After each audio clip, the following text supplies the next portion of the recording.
The Detroit Lions made a move in the first round of the 2025 NFL Draft that is starting to look more and more intriguing the deeper you dig into it. And that move was selecting Tyleik Williams with the 28th overall pick. At the time, some fans saw it as a solid addition to the defensive line rotation. But now, as more voices from Ohio State continue to speak about what he truly meant to that program, the picture becomes much clearer about what Detroit may really have on its hands. Let's start with something that should grab your attention right away. The player who primarily rotated behind Williams during Ohio State's 2024 National Championship run, Caden McDonald, is now projected to be a first-round pick in the 2026 NFL Draft. That's not just a small footnote that tells you the level of talent that was sitting in that defensive room. And when McDonald spoke at the 2026 NFL Combine, he didn't just talk about production or technique, he talked about leadership. McDonald described Williams as someone who held teammates accountable, someone who came to work every single day, someone who maximized the opportunity of being at Ohio State. That's not generic praise. That's a teammate pointing directly at the culture impact a player has. When you hear that, you're not just evaluating a defensive lineman, you're evaluating a presence inside a locker room. And it wasn't just McDonald. Kadone Curry, another former Buckeye, and an edge rusher who led Ohio State last season with 16.5 tackles for loss and 11.0 sacks, had high praise as well. In the 2024 season opener against Akron, Curry and Williams were the two highest-graded players on the team, according to Pro Football Focus. Curry posted an 83.9 grade, while Williams followed closely with an 81.8. That's dominance from the defensive front right out of the gate. Curry described Williams with a smile, calling him the run stopper and emphasizing how athletically gifted he is for his size. That combination, size, athleticism,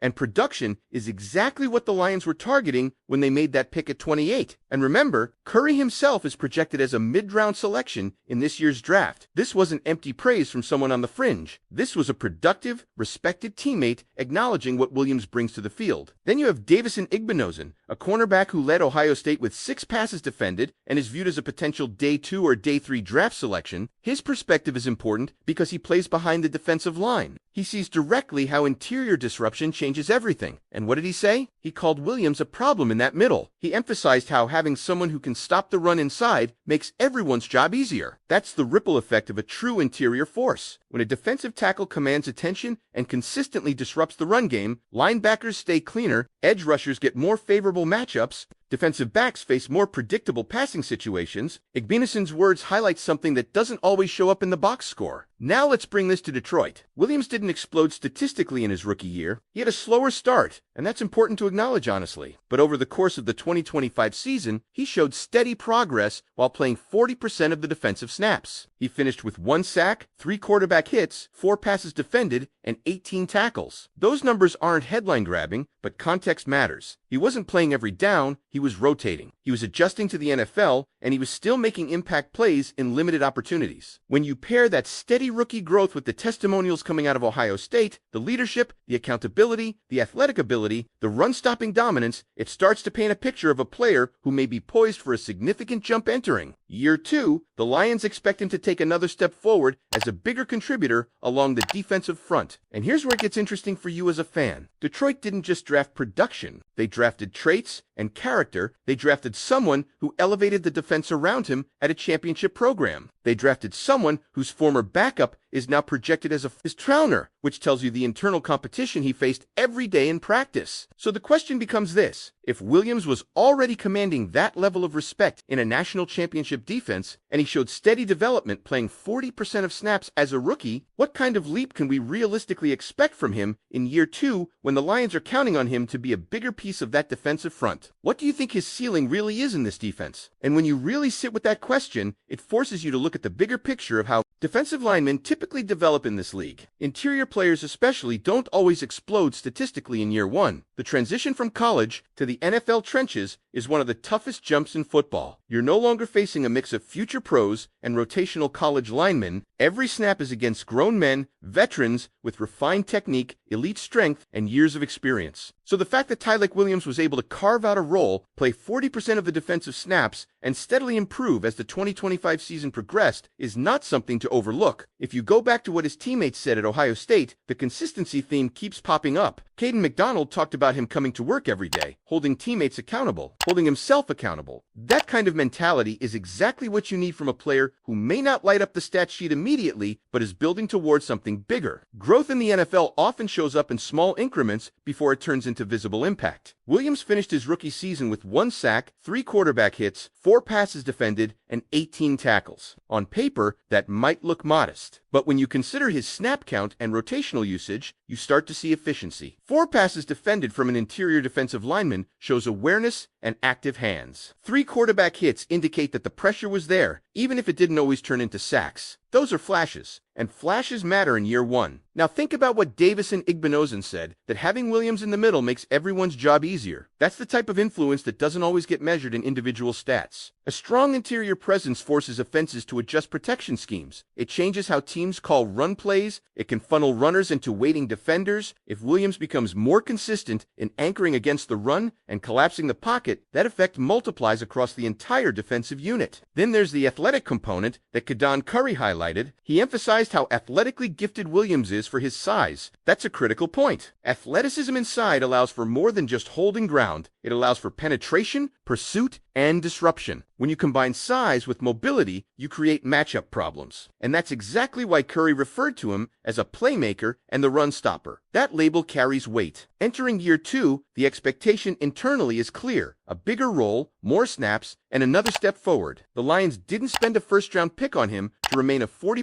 rotational player long-term. They drafted him to grow into a reliable, possibly dominant piece along the defensive front. Year 1 was about adjustment and foundation. Year 2 is about acceleration. And here's something that should excite you. The competition he faced at Ohio State, including a player like Caden McDonald, who is now projected as a potential first-round selection, likely prepared him for high-level daily battles. Iron sharpens iron. If he was thriving in that environment, surrounded by NFL-caliber talent during a national championship run, that competitive edge doesn't just disappear, it travels with him. So now it comes down to opportunity and development. If his snap percentage increases, his raw numbers should naturally rise. But beyond numbers, the real question is impact. Can he become that problem in the middle at the NFL level the way his college teammates described him? Can he consistently shut down the run and collapse pockets in critical moments? This is where year 2 becomes defining. Not in terms of pressure or labeling him a breakout star overnight, but in confirming that the trajectory is upward. The Lions are expecting that next step. The locker room likely expects it too. And based on everything we've heard from those who played beside him at Ohio State, there's a belief that he's wired the right way to make it happen. When you look at how the Detroit Lions are building this defensive front, the investment in Tyleik Williams starts to feel even more intentional. This is not just about filling a rotational spot.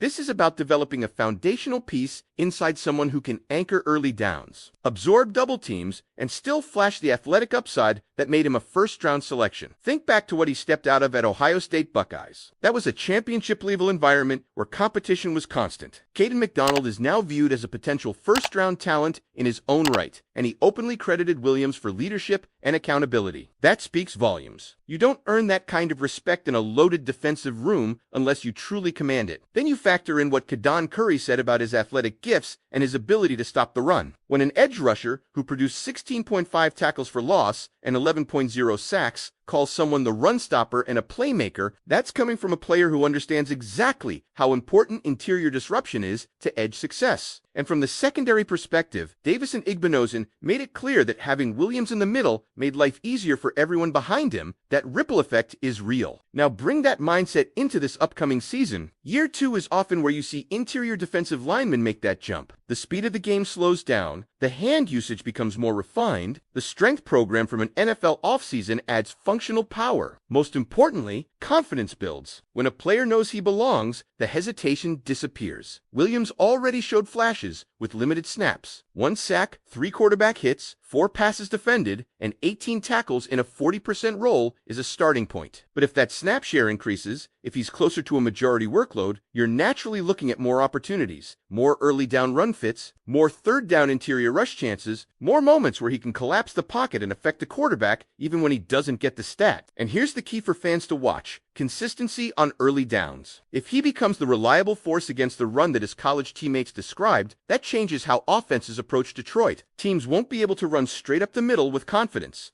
that forces longer down-and-distance situations, that opens the door for the rest of the pass rush to hunt. You don't always measure defensive tackles by sacks. Sometimes you measure them by how uncomfortable they make an offense. If Williams becomes that problem in the middle at the NFL level, you'll see it in stalled drives, in second-and-long situations, in hurried throws that never show up as his personal stat but change the entire outcome of a possession. The Lions are expecting growth. The coaching staff clearly believes in the developmental arc, and based strictly on what his former teammates revealed about his work ethic and leadership. There's reason to believe that the internal drive is there. The question isn't whether he has the physical tools. The question is whether this is the year those tools fully translate into sustained, game-changing production. So, as we head into this next phase, keep your eyes on snap counts, on early down impact, on how often he forces offenses to adjust protections. That's where you'll see the real story unfold. And the more you break this down, the more you realize that this isn't just about raw numbers going up from year 1 to year 2, it's about identity. The Detroit Lions are trying to build a defensive identity that travels, one that holds up in cold weather games, one that controls the line of scrimmage, one that doesn't rely solely on splash plays but can physically impose itself for 4 quarters. That kind of identity starts inside. When Tyleik Williams was drafted 28th overall in the 2025 NFL Draft, that slot carries expectation. First-round defensive linemen are not luxury pieces. They're foundation pieces. They're players you envision being part of your core rotation for years. And while his rookie stat line, 1 sack, 3 quarterback hits, 4 passes defended, 18 tackles, may not scream breakout star, it does show involvement. It shows he was trusted enough to be on the field for 40% of the defensive snaps as a rookie. That's meaningful. What stands out even more is the type of praise he received from his Ohio State teammates: leadership, accountability, athleticism for his size, run-stopping dominance. Those aren't random compliments. They're consistent themes from multiple voices: Caden McDonald, Kadon Curry, Davison Igbinazon, all pointing to the same traits. When separate teammates independently highlight the same qualities, that's when you start to believe it's not just hype. Now think about what growth actually looks like for an interior defensive lineman in year 2. It's not just about sacks, it's about quicker recognition of blocking schemes. It's about better hand placement against veteran guards and centers. It's about anchoring against double teams without giving up ground. It's about finishing plays you were half a step away from in your rookie season. If Williams converts even a few of those quarterback hits into sacks, if he turns some pressures into drive-killing plays, the perception changes quickly. Suddenly, that steady rookie year becomes the base for something bigger. And remember, he was part of a national championship run at Ohio State. He understands what it takes to compete deep into meaningful football. That experience matters when expectations rise. Another important piece here is durability and conditioning. Playing 40% of snaps is different from playing 55 or 60%. Can he maintain explosiveness deeper into games? Can he stay disruptive late in the fourth quarter? Those are the